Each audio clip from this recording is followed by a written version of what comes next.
जय श्री राम भक्तों स्वागत है आपका हमारा चैनल देववाणी में। भक्तों, आपको हमारी कथाएं कैसी लगती हैं हमें कमेंट करके ज़रूर बताएं।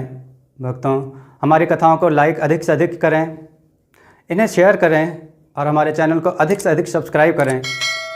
भक्तों, आपसे एक गुजारिश है, हमें इंस्टाग्राम पर फॉलो करें जिसका लिंक डिस्क्रिप्शन में दिया गया है। तो चलिए शुरू करते हैं आज की कथा। जय श्री राम भक्तों, सवालों की श्रृंखला में आप सबका स्वागत है। आज का प्रश्न है, शूर्पणखा के पति का क्या नाम था? अपने उत्तर वीडियो में कमेंट करके जरूर दें। चलिए आज की कथा श्रवण करते हैं। आज की कथा है दो सुनहरे हंस, चतुर राजा और एक शिकारी। आइए कथा श्रवण करें। यह कथा मानसरोवर की है जो आजकल चीन में स्थित है। कभी यह ठमानस सरोवर के नाम से विख्यात था और इसमें रहने वाले हंस तो नीले आकाश में सफेद बादलों की छटा से भी अधिक मनोरम थे। उनके कलरव सुंदर नर्तकियों की नूपुर ध्वनियों से भी अधिक सुमधुर थे। उन्हीं सफेद हंसों के बीच दो स्वर्ण हंस भी रहते थे। दोनों हंस बिल्कुल एक जैसे दिखते थे और दोनों का आकार भी अन्य हंसों की तुलना में थोड़ा बड़ा था। दोनों समान रूप से गुणवान और शीलवान भी थे। फर्क था तो बस इतना कि इनमें एक राजा था और दूसरा उसका वफादार सेनापति। राजा का नाम धृतराष्ट्र और सेनापति का नाम सुमुख। दोनों हंसों की चर्चा देवों, नागों, यक्षों और विद्याधर ललनाओं के बीच अक्सर हुआ करती थी। कालांतर में मनुष्य योनि के लोगों को भी उनके गुण सौंदर्य का ज्ञान होने लगा।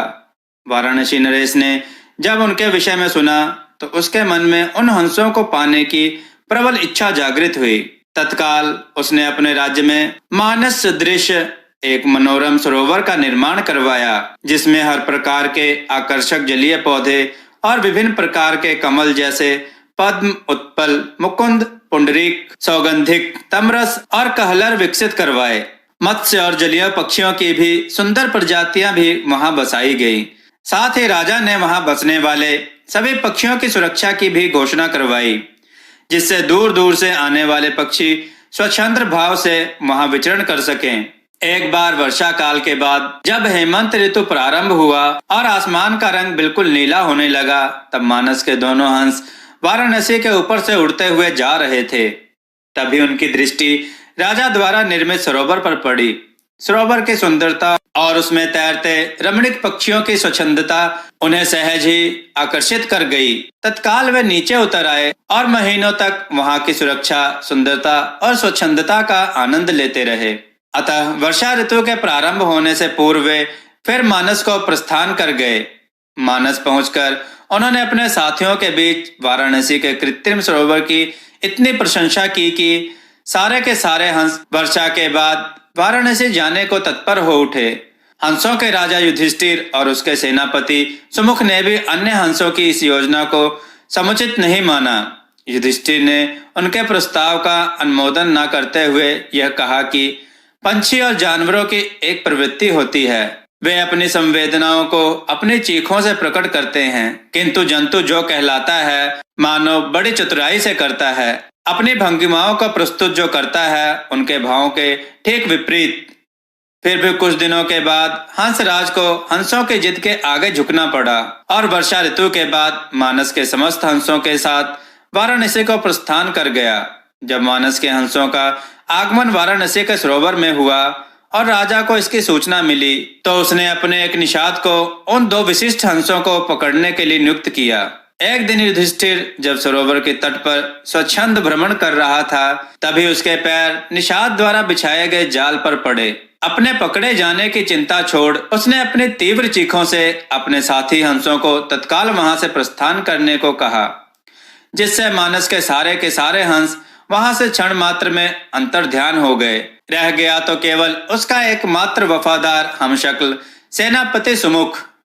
हंसराज ने अपने सेनापति को भी उड़ जाने की आज्ञा दी, मगर वह दृढ़ता के साथ अपने राजा के पास ही जीना मरना उचित समझता था। निषाद जब उन हंसों के करीब पहुंचा तो वह आश्चर्यचकित रह गया, क्योंकि पकड़ा तो उसने एक ही हंस को था, फिर भी दूसरा उसके सामने निर्भीक खड़ा था। निषाद ने जब दूसरे हंस से इसका कारण पूछा तो वह और भी चकित हो गया। क्योंकि दूसरे हंस ने उसे यह बताया कि उसके जीवन से बढ़कर उसकी वफादारी और स्वामी भक्ति है। एक पक्षी के मुख से ऐसे बात सुनकर निषाद का हृदय परिवर्तन हो गया। वह एक मानव था, किंतु मानव धर्म के लिए वफादार नहीं था।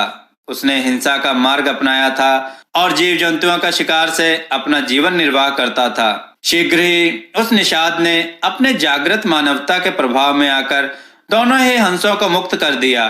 दोनों हंस कोई साधारण हंस तो थे नहीं।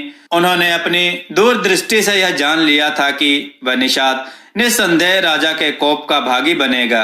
अगर निषाद ने उनकी जान बख्शी थी तो उन्हें भी निषाद की जान बचानी थी। अतः तत्काल वे निषाद के कंधे पर सवार हो गए और उसे राजा के पास चलने को कहा। निषाद के कंधों पर सवार जब वे दोनों हंस राज दरबार पहुंचे तो समस्त दरबारी गण चकित हो गए।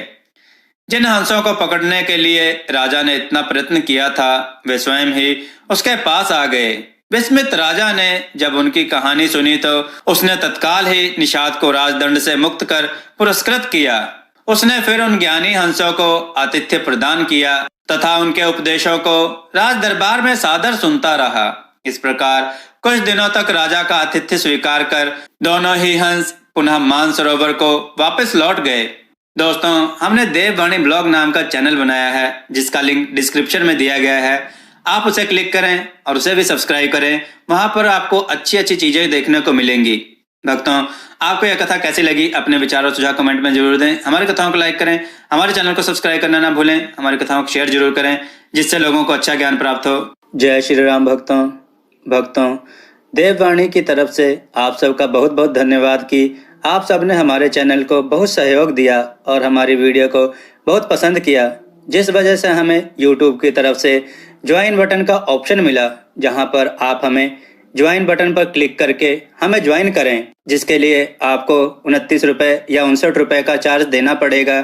जो हमें ज्वाइन करेगा उन्हें हम कई तरह की सुविधाएं देंगे और उनके कमेंट्स का जवाब देंगे। यहाँ हम आपको कथा कहानियों के टिप्स भी देंगे और हम आपके सुझाव पर वीडियो बनाने की पूरी कोशिश करेंगे और हम आपका नाम वीडियो में जरूर लेंगे। धन्यवाद।